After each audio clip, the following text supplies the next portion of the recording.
Аға лейтенант Оңдасын Бауыржан тыңдап тұр. Жемқорлық, сыбайлас жемқорлыққа жол жоқ.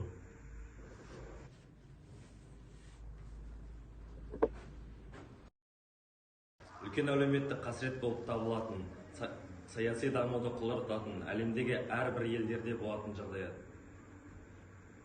Сыбайлас жемқорлық әлеуметтік экономикалық даму. Нарықтық экономиканы құру демократиялық мемлекеттердің қоғамдық және саяси арналарына кері әсер ететін фактор.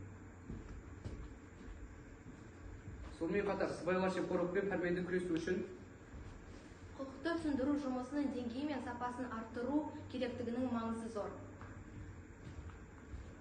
Жемқорлық әрбір меншікті құртатын жағдай. Біз сыбайлас жемқорлыққа қарсымыз.